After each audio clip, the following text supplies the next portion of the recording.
जितने भी ममालिक है इस्लामी निज़ाम के अलावा, खिलाफत के अलावा जो भी निज़ाम है वो कौन सा निज़ाम है? तौगूती निज़ाम है। देखिए कुरान मजीद में अल्लाह रब्बुल इज़्ज़त ने क्या फरमाया, वमन यकफुर बित्तागूत, जिसने भी तौगूत के इनकार किया उसने अल्लाह ताला के दीन को मजबूती से थामा। बेशक आजकल जो बहुत ज़्यादा मसले चल रहे और ख़ास तौर पर बहुत ज़्यादा मसला जो है वो तागूत का मसला है। जी जी। तो इस वक्त में पाकिस्तानी कौम में एक बात चल रहा है, तो तागूत का मतलब क्या है और उसका लग़वी और इस्तिलाही माना क्या है, उस पर कुछ नहीं होना चाहिए। देखिए सबसे पहली बात तो ये है कि एक मुसलमान होने के नाते जो दीन के उसूल है बुनियादी, जिन्हें अकायद कहा जाता है, जिन्हें ज़रूरियात कहा जाता है, जिन्हें बदीहियात कहा जाता है, उसका इल्म हर मुसलमान पर लाजिम और ज़रूरी है कि उसकी कुछ समझ बूझ उसको हासिल। अब ये जो तागूत का लफ्ज़ है, जो एक इनकर है साहिल अदीम साहब, उसने एक औरत को जाहिल भी कहा जी कि तू जाहिल है क्योंकि तुझे तागूत का माना मालूम नहीं। तागूत का माना, मेरे ख्याल में सिर्फ वो खातून भी जाहिल नहीं है, हमारे अक्सर आवाम भी जाहिल है, बिल्कुल उनको तागूत के माने का पता नहीं है। देखिए कुरान मजीद में अल्लाह रब्बुल इज़्ज़त ने क्या फरमाया, वमन यकफुर बित्तागूत, जी जिसने भी तागूत के इनकार किया उसने अल्लाह ताला के दीन को मजबूती से थामा। बेशक इतना बड़ा मसला है। हाँ, और कुरान मजीद में अल्लाह रब्बुल इज़्ज़त बार बार इरशाद फरमाते हैं कि ईमान वाले जो है वो अल्लाह के राह में लड़ते हैं और जो कुफ्फार है ये तागूत के राह में लड़ते हैं। तो तागूत से क्या तागूत का मतलब क्या है? यही बात हो। देखो तागूत जो है ये लुग़वी एतबार से बमाना सरकश को तागूत कहा जाता है। तग़ायत बमाना सरकशी। और कुरान मजीद में जहाँ पर तागूत का लफ्ज़ जिक्र होता है तो उससे मुराद शैतान मुराद होता है। तागूत से मुराद शैतान है।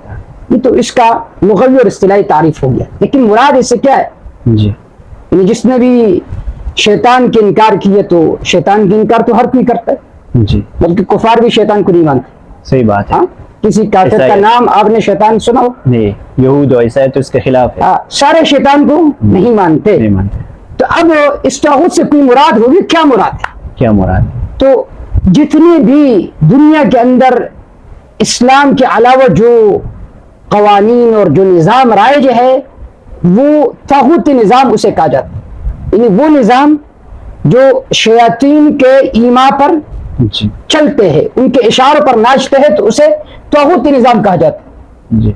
जितने भी ममालिक है इस्लामी निज़ाम के अलावा, खिलाफत के अलावा जो भी निज़ाम है वो कौन सा निज़ाम है? तागूती निज़ाम है।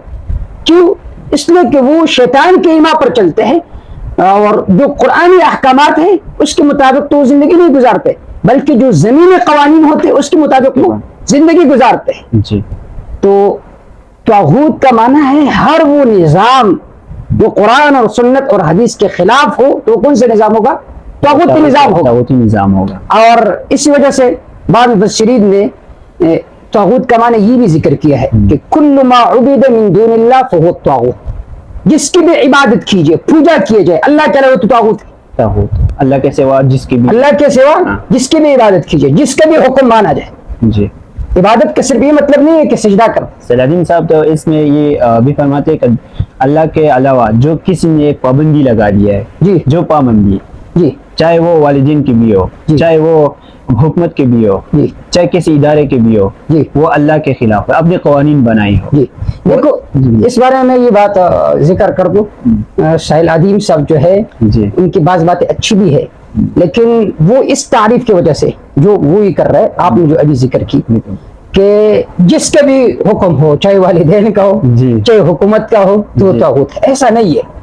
देखो हुकूमत के अल्लाह के सिवा पाबंदी, अल्लाह के सिवा यानी जो वालिद साहब कहते हैं ना आप नमाज न पढ़ो जी, या उसे इसमें ये तफसीर है ना। देखो जो भी गैर का हुक्म है, चाहे वो हुकूमत का हुक्म हो, चाहे वो वालिदैन का हुक्म हो, चाहे आप किसी इदारे में मुलाजमत कर रहे हो, किसी जागीरदार का हो, उसमें ये है कि अगर उनका हुक्म कुरान और हदीस के मुतसादिम हो, खिलाफ हो, जी, तो बिल्कुल वो तागूती निजाम होगा। उसको फिर मानना जायज नहीं बल्कि कुफ्र है कि आपने गैरुल्लाह के हुक्म को मान लिया।